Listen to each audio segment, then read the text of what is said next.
8 बज चुके हैं।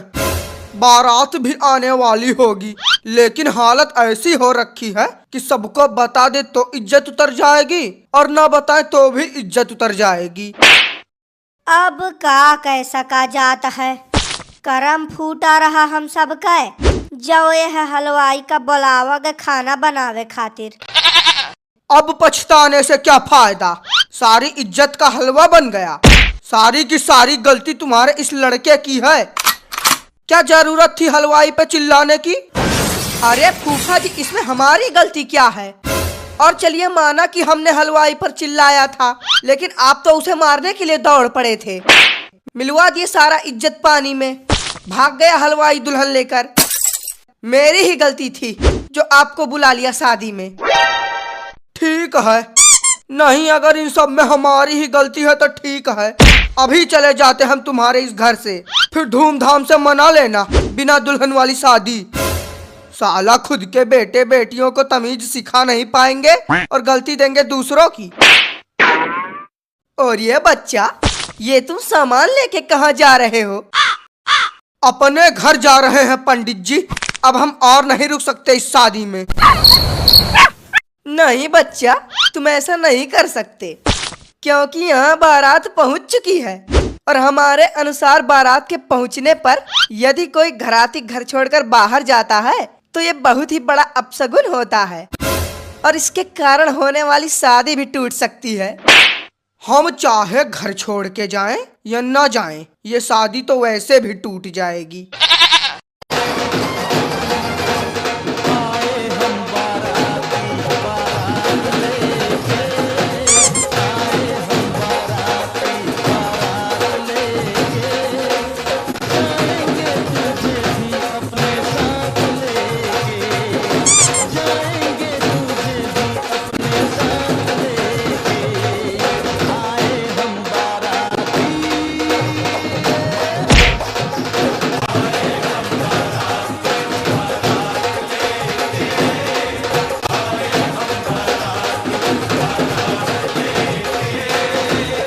अरे बच्चा, अब यही खड़े ना रहो, अंदर चल के बारातियों के स्वागत की तैयारी करो और खाने का कार्यक्रम चालू करवाओ।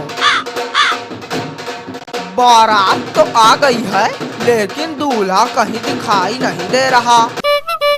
अरे चाचा, लगता है कि तुम्हारे बालों के साथ साथ तुम्हारे आंखों की रोशनी भी गायब हो गई है। वो क्या कार में सफेद शेरवानी में काला दूल्हा बैठा हुआ है? काला दूल्हा?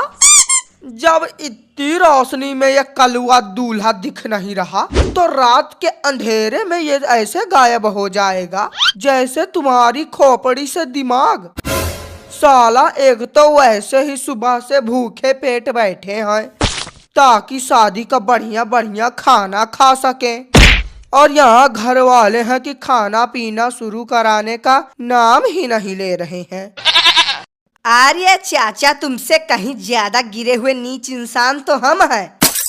अरे हमें तो न्योता भी नहीं मिला है शादी का, फिर भी हम 1 घंटे से बैठकर खाने की सुगंध ले रहे हैं। बस एक बार खाना शुरू हो जाए ना तो इस तरह से खाऊंगा जैसे दीमक लकड़ी को खाती है। चलो, मंडप तैयार है, ये महाविद्वान पंडित भी तैयार है।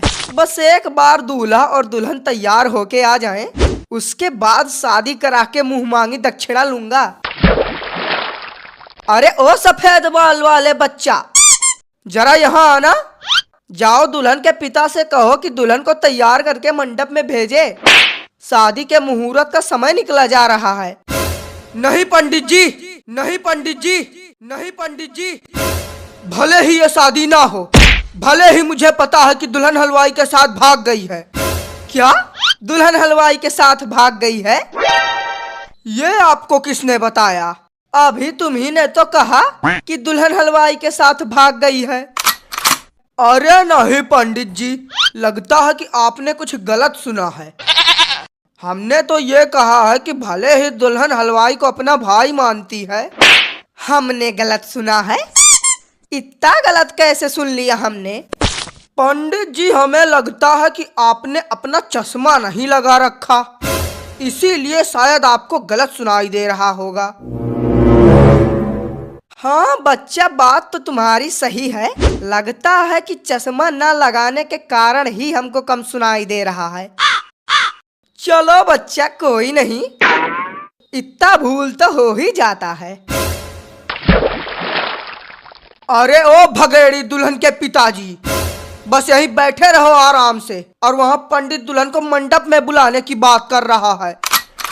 साला ना कुछ लेना ना कुछ देना, फंस गए हम। अरे बच्चा, तनी स्थिति देख दाख के बात करो। यहाँ वैसे दिमाग के दही भय है और तू हो कि एक मामूली से पंडित का ना ही संभार पावता हो। हाँ तो उसी दही की लस्सी बना के पी लो। साला यहाँ इज्जत दांव पे लगी है, लेकिन बातें भी करेंगे तो खाने पीने वाली पेटू कहीं के। अरे ओ चाचा। हाँ बोल भतीजे। तुमको कुछ गड़बड़ लग रहा है या नहीं? हाँ भतीजे, गड़बड़ तो है। जिस हिसाब से सजावट हो रखी है उस हिसाब से खाने के आइटम कम हैं। अरे चाचा, क्या तुम हाथ धो के खाने के पीछे ही पड़ गए हो? जरा ध्यान से देखो, दाल में कुछ काला लग रहा है। नहीं भतीजे, मैंने 2 बार देखा है। यहाँ खाने में अरहर की दाल बनी है, दाल में कुछ भी काला नहीं है। हट भुक्खड़ बेअकील चाचा, तुमसे तो बात करना ही बेकार है। खाने के अलावा कोई और बात तुम्हारे दिमाग में घुसती ही नहीं। और यह बच्चा, भूख ही ऐसी लगी है कि खाने के अलावा कुछ सूझ ही नहीं रहा। वैसे क्या गड़बड़ दिख रहा है तुम्हें?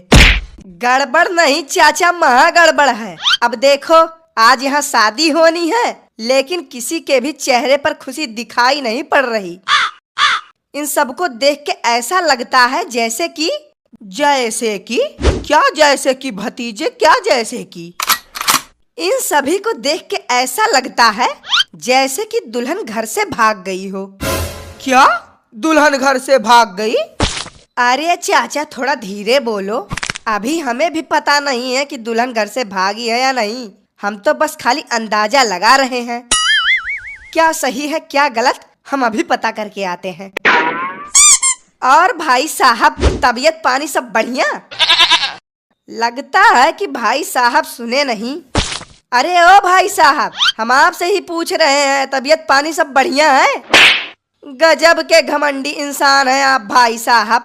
माना कि आज आपकी बेटी की शादी है, लेकिन इतना घमंड भी सही नहीं है कि किसी की बात का जवाब ही ना दो। अरे बच्चा, अब जवान इंसान टेंशन से अधमरा हो चुका है, तुम वो का घमंडी बोलता हो। ऐसा कौन सा टेंशन है जिससे शादी के दिन ही बोलती बंद हो गई? कहीं ऐसा तो नहीं कि दुल्हन ही घर से भाग गई है? ये बात तुम्हें कैसे पता चली? कौन सी बात? यही बात कि दुल्हन घर से भाग गई है। इसका मतलब हमारा शक बिल्कुल सही निकला। शादी से पहले ही दुल्हन घर छोड़ के भाग गई है। रुको, अभी मैं सबको ये बात बता के आता हूँ। अरे ओ सफेद दाढ़ी वाले बच्चा, 20 मिनट के अंदर दुल्हन को मंडप में भेजो, शादी का मुहूर्त निकला जा रहा है। अरे पंडित जी, अब आप जाइए अपने घर, अब ये शादी नहीं हो सकती। शादी नहीं हो सकती? क्यों नहीं हो सकती ये शादी? अरे अभी हमारा दक्षिणा लेना बाकी है। आपकी दक्षिणा गई भाड़ में। यहाँ पूरी की पूरी दुल्हन को ही कोई भगा के ले गया है और आपको यहाँ आपकी दक्षिणा की पड़ी है। हो गया सत्यानाश, पता चल गया सबको। अब यहाँ शादी की जगह मातम मनाया जाएगा। दुल्हन भाग गई तो फिर अब शादी का क्या होगा? होगा क्या, बारात जाएगी घर वापिस, आप भी जाओ अपने घर, और जो बचेंगे वो भिड़ के पीटो घर वालों को।